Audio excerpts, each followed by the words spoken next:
Olá pessoal, eu sou o professor Eduardo Lachuk, estou aqui com os bolsistas Fernando Zorzi e Marcos Remião e nós vamos discutir com vocês um pouco sobre a organização da tabela periódica.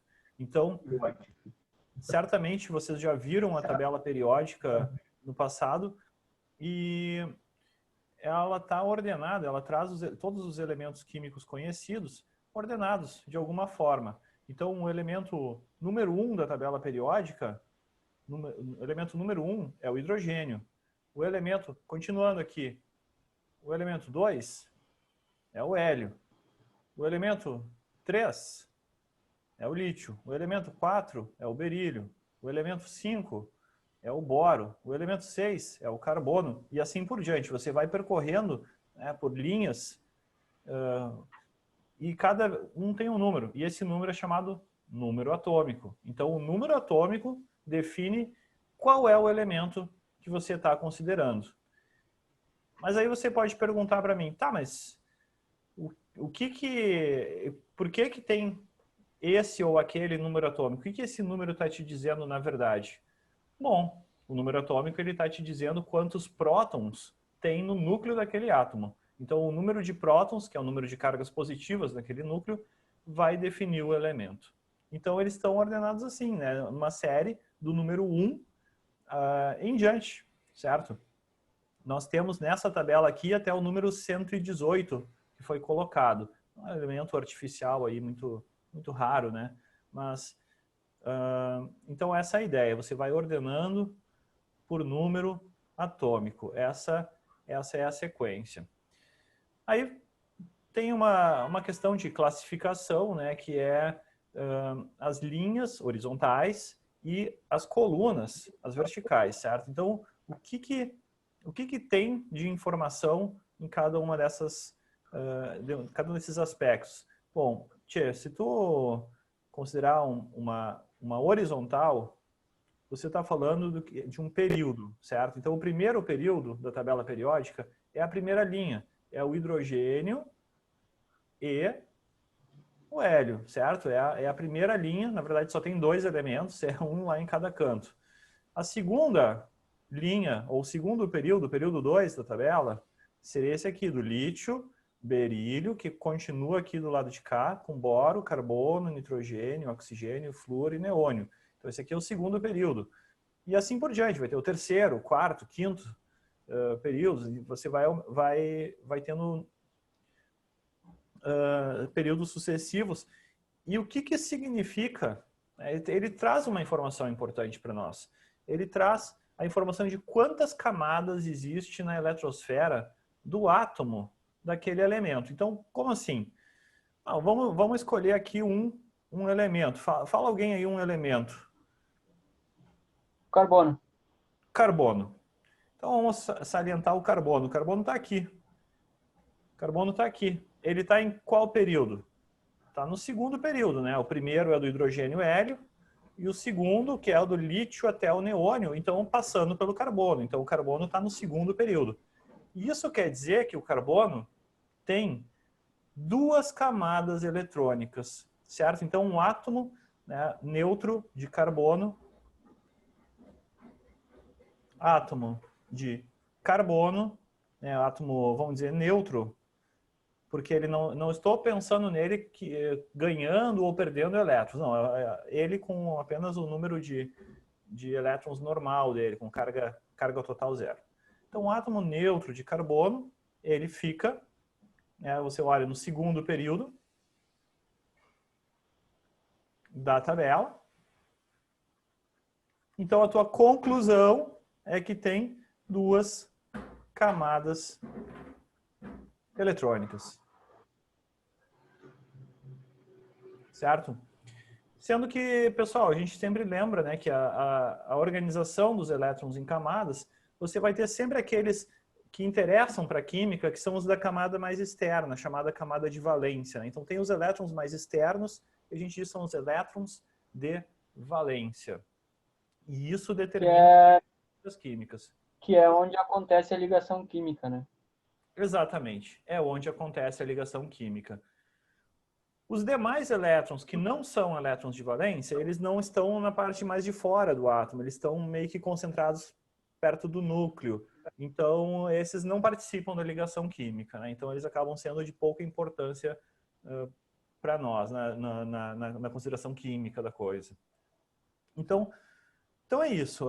Você pode perguntar, tá, mas se o número de elétrons de valência é tão importante para a química, como é que a gente pode descobrir isso também na tabela periódica? Bom, aí entra as linhas, as colunas verticais. As colunas verticais da tabela periódica são chamadas grupos.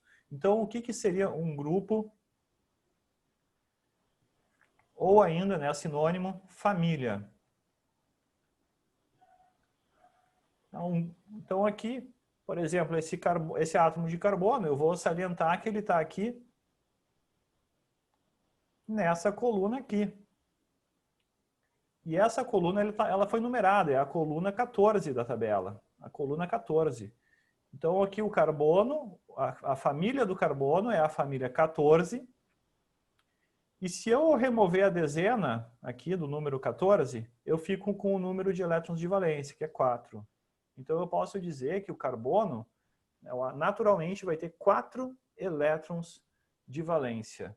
Então isso é bem importante também. É só de olhar a posição daquele elemento na tabela, tu já sabe quantos elétrons ele tem. 4. Então vamos botar aqui, o átomo de carbono está na família 14. Então eu vou dizer que ele tem 4 elétrons na camada de valência. Então não é à toa que talvez você lembre, né, que o átomo de carbono faz 4 ligações normalmente. É porque esses 4 elétrons vão participar de 4 ligações covalentes, compartilhar, enfim, né? Então as características de outros dessa mesma família, dessa mesma coluna, né, o silício, o germânio, o estanho, o chumbo, vão ser semelhantes em vários aspectos, justamente porque também tem 4 elétrons de valência.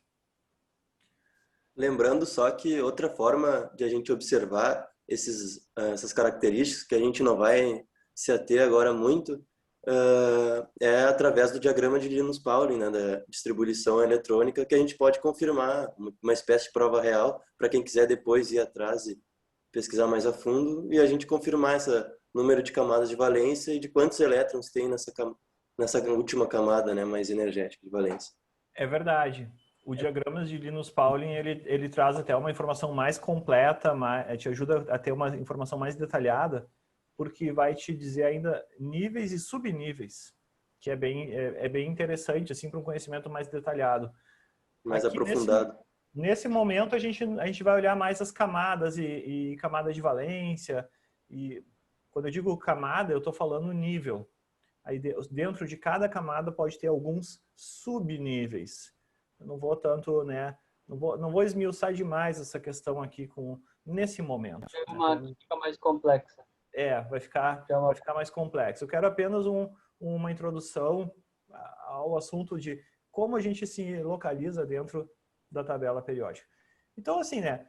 Duas coisas importantes, né? Que o número de elétrons na camada de valência vai ter uma correlação com as propriedades do elemento. E é por isso que os elementos da mesma família geralmente têm características muito parecidas, né? Tem muitas semelhanças entre si. Então aqui, se você pegar, por exemplo, essa família 17 aqui, família 17, a família 17 é a família dos halogênios. Os halogênios normalmente são substâncias, né, com um certo cheiro meio agressivo, com a reatividade muito grande, eles vão tentar capturar o elétron de outros elementos químicos, e eles vão ter várias propriedades parecidas. O flúor e o cloro vão ser gás, bromo é um líquido e o iodo é um sólido, mas todos eles com uma química bastante semelhante, certo? Então, eles vão reagir, por exemplo, com os metais para dar sais. Então, porque o halogênio ele vai pegar elétron para si e o metal ele vai entregar elétrons para o halogênio. Então, muitas vezes você vai ter propriedades parecidas. E todos eles, outra coisa, né, que eles têm a camada quase completa. A camada de valência está faltando um elétron só para completar e se tornar uma camada completa. Então, normalmente eles vão adquirir somente um elétron. Nunca vão adquirir 2, 3, 4 elétrons. Não, um elétron. Deu, acabou. Se você tem Exato. camada... A ligação é sempre única, né? Com um outro átomo somente. Essa é a situação mais comum, uma ligação. É a situação mais comum, uma ligação ou capturar um elétron para si. E se você completa a camada de valência, você atinge uma configuração eletrônica de um gás nobre. O gás nobre é o elemento da coluna 18, certo? Na coluna 18, família 18, tem a família dos gases nobres. E todos eles têm essa característica de ter uma camada eletrônica de valência já completinha. Então é muito difícil que eles façam qualquer reação química. Normalmente são totalmente inertes, não reagem com nada. Ninguém consegue tirar elétrons deles e eles também não pegam elétron de ninguém. Então ficam apenas os átomos dos gases nobres soltinhos aí, sem reagir. Então é isso, né? Então as famílias, né, eu diria assim que as principais famílias, as famílias, vamos dizer assim, mais que tem um nome mais conhecido, família 1 se chama a família dos metais alcalinos.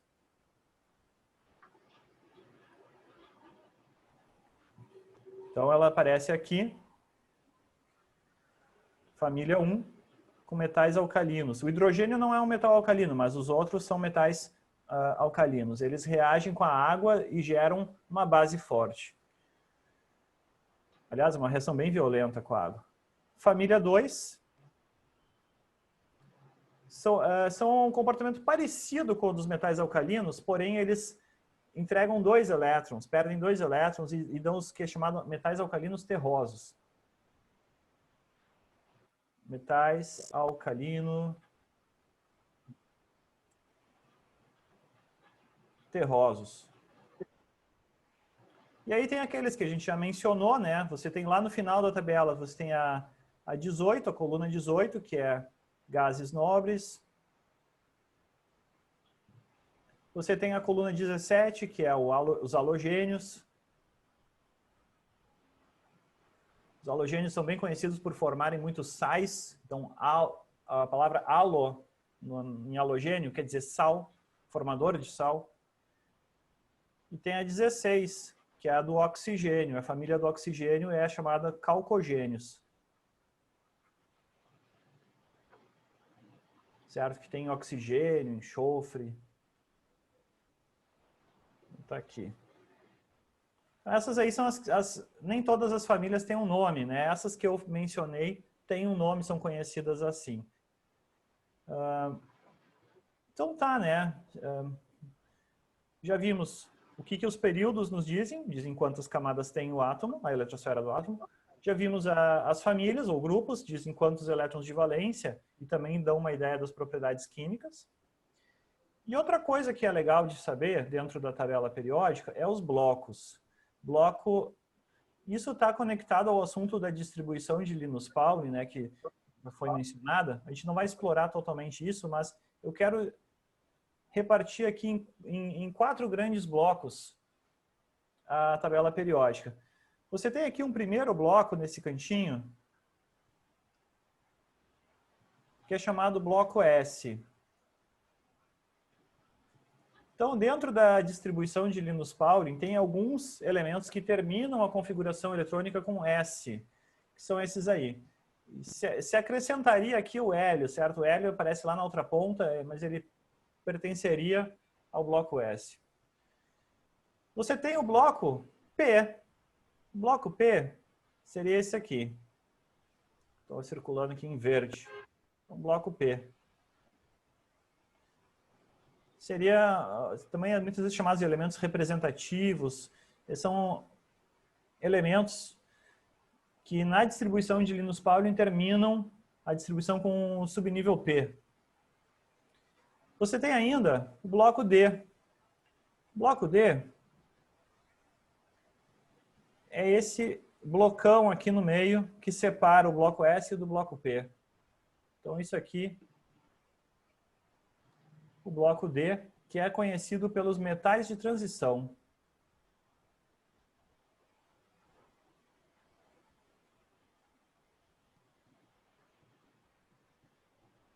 E, por fim, existe o bloco F, que é esse pedacinho, essa tira que é colocada aqui embaixo,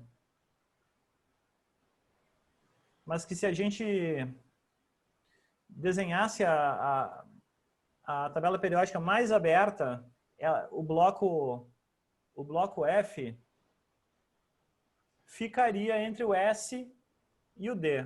Ficaria entre o bloco S e o dos metais de transição, mas para ocupar menos espaço, o pessoal destaca e coloca ali para baixo, o bloco F.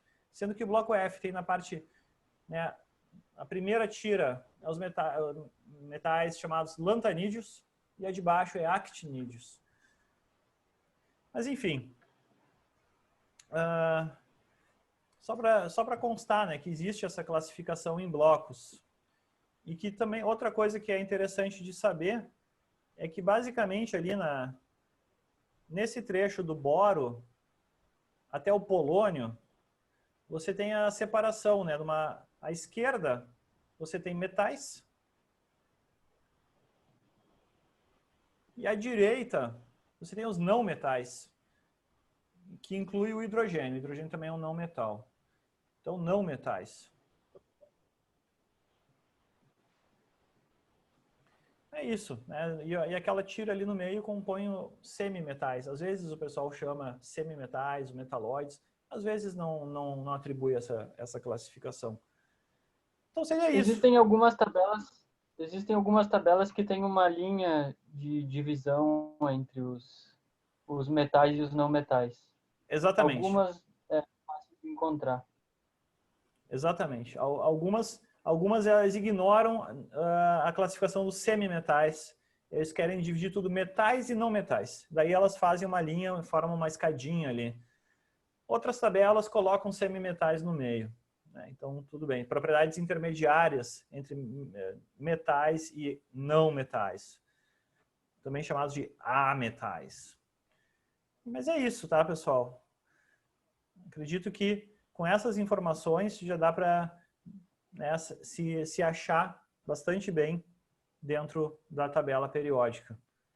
De repente, se surgir alguma dúvida, procura a gente aí, a gente vai tentar resolver, tá bom? Então tá, acho que era isso, né? Por esse momento. Um abraço. Tchau, tchau.